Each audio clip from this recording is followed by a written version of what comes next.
Hello friends, आज का विषय हम ADHD attention deficit hyperactive disorder विषय पर चर्चा करेंगे। क्या आपके बच्चे को किसी काम में ध्यान लगाने में कठिनाई महसूस होती है? क्या उसे एक ही जगह पर टिक के रहने में परेशानी होती है? क्या उसके व्यवहार में असावधानी, हाइपरएक्टिविटी और आवेग शामिल है? यदि उसे यह समस्याएं हैं और आपको लगता है कि यह उसके दैनिक जीवन को नकारात्मक रूप से प्रभावित कर रही है, तो यह attention deficit hyperactive disorder ADHD का संकेत हो सकता है। जी हाँ, यह एक मनोवैज्ञानिक समस्या है जो आमतौर पर बच्चों में देखी जाती है, लेकिन सही समय पर उपचार ना मिलने के कारण यह किशोरावस्था और वयस्कों में भी देखी जा सकती है। क्या होता है अटेंशन डेफिसिट हाइपरएक्टिव डिसऑर्डर? यह एक ऐसी स्थिति है जिसमें किसी व्यक्ति को अपने कार्य पर ध्यान केंद्रित करने में परेशानी होती है। इस विकार में व्यक्ति के लिए ध्यान देने और अपने आवेगी व्यवहार इम्पल्सिव बिहेवियर को नियंत्रित करने में कठिनाई महसूस होती है। वह या तो बेचैन, रेस्टलेस हो जाता है या लगातार सक्रिय, एक्टिव हो सकता है। आमतौर पर यह समस्या बचपन में शुरू होती है और किशोरावस्था में भी जारी रहती है। ADHD एक मानसिक स्वास्थ्य विकार है जो व्यवहार में अति सक्रियता पैदा कर सकता है। इससे ग्रस्त लोग एक कार्य पर अपना ध्यान केंद्रित करने या लंबे समय तक बैठने में परेशानी का सामना कर सकते हैं। ADHD में कई समस्याओं का संयोजन होता है, जैसे कि ध्यान बनाए रखने में कठिनाई, सक्रियता और आवेगी व्यवहार। लड़कियों की तुलना में लड़कों में ADHD अधिक आम है। इसका निदान आमतौर पर स्कूल के शुरुआती वर्षों में हो जाता है और जब बच्चे को ध्यान केंद्रित की समस्या शुरू हो जाती है। ADHD से ग्रस्त वयस्कों को समय प्रबंधित करने, व्यवस्थित रहने, लक्ष्य निर्धारित करने और नौकरी खोजने में परेशानी हो सकती है। उन्हें रिश्तों को बनाए या निभाने में दिक्कत, आत्मसम्मान की कमी और लत की समस्याएं भी हैं। ADHD के कितने प्रकार होते हैं? ADHD के 3 प्रकार होते हैं। पहला, ध्यानाभाव संबंधी ADHD, प्रीडोमिनेंटली इनअटेंटिव ADHD। यदि आपको इस प्रकार की ADHD है तो आपको संवेगशील और अति सक्रियता के मुकाबले ध्यानाभाव से संबंधित लक्षणों का अनुभव हो सकता है। इसके मुख्य लक्षण, वे बातें भूल जाते हैं और आसानी से विचलित हो सकते हैं। वे जल्दी से ऊब जाते हैं। उन्हें एक ही कार्य पर ध्यान केंद्रित करने में परेशानी होती है। उन्हें विचारों को व्यवस्थित करने और नई जानकारी सीखने में कठिनाई होती है। किसी कार्य को पूरा करने के लिए आवश्यक वस्तुएं जैसे पेंसिल, कागज, अन्य वस्तुएं खो देते हैं। दूसरों को नहीं सुनते हैं, धीरे धीरे चलते हैं और ऐसा लगता है कि वे दिन में सपने देखते हैं। जानकारी को व्यवस्थित करने की उनकी क्षमता दूसरों की तुलना में अधिक धीमी और कम स्टिक होती है। उन्हें निर्देशों का पालन करने में समस्या होती है। दूसरा, अति सक्रियता संबंधित ADHD, predominantly hyperactive impulsive ADHD। इस प्रकार के ADHD में आवेग और अति सक्रियता के लक्षण होते हैं। इसका मुख्य लक्षण, जो लोग अक्सर अति सक्रिय होते हैं वे घबराहट, विकल होना या बेचैनी महसूस करते हैं। निरंतर बैठे रहने में परेशानी का सामना करते हैं। लगातार बात करते रहते हैं। अनुपयुक्त होने पर वस्तुओं को स्पर्श करते हैं और खेलते रहते हैं। शांत गतिविधियों में हिस्सा लेने में परेशानी महसूस करते हैं। लगातार चलते रहते हैं, अधीर रहते हैं, कुछ भी काम करते हैं और बाद में परिणामों के बारे में नहीं सोचते हैं। जवाब और अनुचित टिप्पणियां देते रहते हैं। तीसरा, संयोजन ADHD, that is combination ADHD। यदि आपको संयोजन ADHD है तो इसका मतलब है कि आपके लक्षण केवल ध्यानाभाव एडीएचडी या केवल अति सक्रियता प्रकार के एडीएचडी के नहीं आते हैं, बल्कि दोनों श्रेणियों के लक्षण होते हैं। यह अधिक बार होते हैं और आपके घर, विद्यालय, कार्य और सामाजिक स्थितियों के काम में हस्तक्षेप करते हैं। एडीएचडी के क्या लक्षण हैं?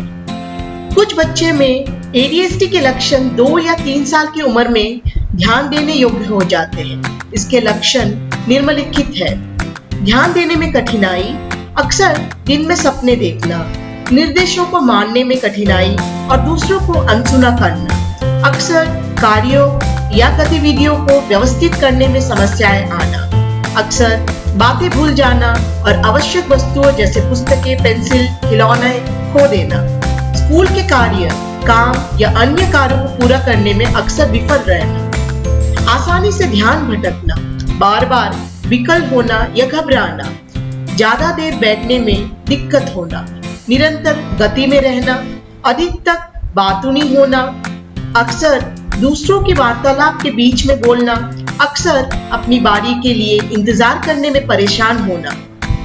एडीएचडी महिलाओं की तुलना में पुरुषों में ज्यादा होती है और लड़कों व लड़कियों के व्यवहार भिन्न होते हैं। एडीएचडी का कारण क्या है? एडीएचडी का सटीक कारण अभी तक ज्ञात नहीं है। शोधकर्ताओं का कहना है कि इसमें कई चीज शामिल हो सकती है, जैसे आनुवंशिकता। एडीएचडी परिवारों में होने वाली समस्या हो सकती है। रासायनिक असंतुलन। एडीएचडी से ग्रस्त लोग में दिमाग के रसायन संतुलन से बाहर हो सकते हैं। दिमाग में परिवर्तन। एडीएचडी से ग्रस्त बच्चे में ध्यान केंद्रित करने वाले मस्तिष्क का क्षेत्र कम सक्रिय होता है।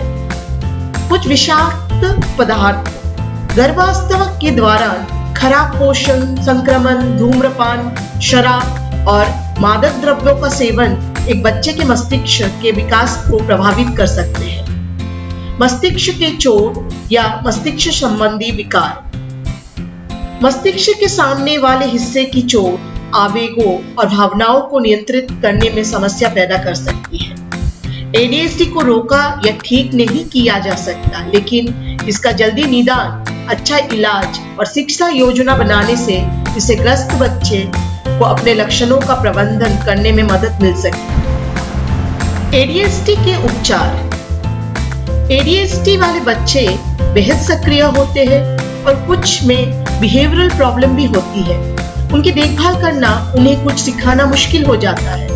वे स्कूल में भी जल्दी फिट नहीं हो पाते हैं और कोई ना कोई शरारत करते रहते हैं। यदि इस कंडीशन की शुरू से ही काबू ना किया जाए तो यह जीवन में बाद में समस्याएं पैदा कर सकती है। एडीएचडी का ट्रीटमेंट। हालांकि एडीएचडी का कोई इलाज नहीं है, लेकिन इलाज के लक्षणों को कम करने और उसको ऐसे बच्चों के वर्क स्टाइल में सुधार के उपाय किए जा सकते हैं।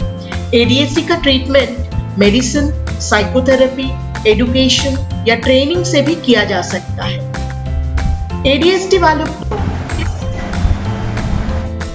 एडीएचडी बच्चों के भविष्य की सफलता और खुशहाली के लिए माता पिता यानी आपको निम्नलिखित बातों का समझना बहुत जरूरी है। बच्चे के प्रति सकारात्मक रुख बनाए रखिए। आपको हमेशा अपने बच्चे की शक्ति, लक्ष्य और रुचि को देखते हुए उनके एडीएचडी से संबंधित लक्षणों को कम करने की कोशिश करनी चाहिए। जैसे अगर बच्चा हमेशा घूमता रहता है तो उससे yoga, dance class, martial art आदि कार्यों को करने के लिए प्रेरित कीजिए। बच्चे के लिए निश्चित दिनचर्या स्थापित कीजिए। बच्चों को सभी काम समय से करने के लिए प्रेरित करें। शुरू में आपको बहुत मेहनत करनी पड़ेगी, लेकिन एक बार जब आप बच्चा का निश्चित दिनचर्या में ढल जाता है तब आपके लिए सब कुछ आसान हो सकता है। इसीलिए क्योंकि दिन भर के काम के लिए उसे ध्यान केंद्रित करने की जरूरत नहीं है। अब यह उसकी आदत बन चुकी है। और वो बिना सोचे समझे अपनी निश्चित दिनचर्या का पालन करेगा। वो समय पे सुबह उठकर स्नान करेगा, नाश्ता करेगा, स्कूल के लिए तैयार होगा। स्कूल के बाद निश्चित समय पर वे हर दिन होमवर्क के लिए बैठेगा। बच्चे के लिए जीवन सरल और व्यवस्थित बनाइए। ADHD बच्चों को निर्देशों का पालन करने में बहुत समस्या का सामना करना पड़ता है। ये उनके नियंत्रण से बाहर है। अब इसके लिए शिशु को डांटना उचित नहीं है। आपको कोशिश यह करना चाहिए कि आपका निर्देश इतना सरल हो कि आपका बच्चा उसे समझ सके। आपका बच्चा यह भी समझ सके कि आप उसे क्या अपेक्षा कर रही है। इसके बाद भी अगर आपका बच्चा आपका बात को अनसुना कर देता है, आप नाराज ना हो। आपको बहुत धैर्य का संभालना करना पड़ेगा, लेकिन अगर आप अपने बच्चे को डांटेंगे तो वो आपकी बात को बिल्कुल समझने की कोशिश नहीं करेगा। ये बच्चा बहुत भावुक भी होते हैं। इन बच्चे को नियंत्रित करने से सबसे आसान काम है कि इनके जीवन को सरल और व्यवस्थित बनाया जाए। हर दिन अपने बच्चे में कुछ अच्छा खोजिए और उसे उसके लिए प्रोत्साहन दीजिए। सोने और मूवमेंट के लिए प्रोत्साहित करें। ये बच्चे ऊर्जा का भंडार होते हैं, इसीलिए आपको इनके लिए ऐसे खेलों का चयन करना चाहिए जिससे इनकी खूब शारीरिक क्रियाएं हो। खेल का चुनाव करते वक्त आपको इस बात का भी ध्यान रखना है कि खेल ऐसा हो जो उसके आत्मसम्मान को बढ़ावा दे। आप इसकी सहायता कर सकती है। ADHD बच्चों को आउटडोर गेम खेलने के लिए ज्यादातर प्रोत्साहित करें। इससे उनकी अच्छी कसरत भी हो सकती है। उन्हें रात को भी नींद आएगी। चूंकि ये बच्चे बहुत ऊर्जावान होते हैं, अगर इनकी ऊर्जा का इस्तेमाल नहीं हुआ तो उन्हें रात को समय पे नींद नहीं आएगी और ये बहुत देर रात तक जगे रहेंगे। सामाजिक कौशलों पर ध्यान दें। ADHD बच्चों को दोस्त बनाने में बहुत परेशानी होती है। आप अपने बच्चे के लिए उपयुक्त माहौल बना सकती है जिसमें उसे दूसरे बच्चों से दोस्ती करने में आसानी हो। इस तरह उनमें सामाजिक कौशलों के गुणों का विकास होगा और उनका आत्मविश्वास भी बढ़ेगा। बच्चों के स्कूल से संपर्क करना। आपको बच्चे के स्कूल से लगातार संपर्क बनाए रखना चाहिए और मिलकर बच्चे के उत्साह को बढ़ाना चाहिए। होमवर्क में सहायता करना। बच्चे का होमवर्क करने में उसकी हमेशा सहायता करें जिससे वह अपना काम आसानी से कर सके। उम्मीद करते हैं यह वीडियो आपके लिए लाभकारी सिद्ध होगा। ADHD के विषय में और अधिक जानकारी के लिए आप प्रोफेशनल की सलाह ले सकते हैं। धन्यवाद।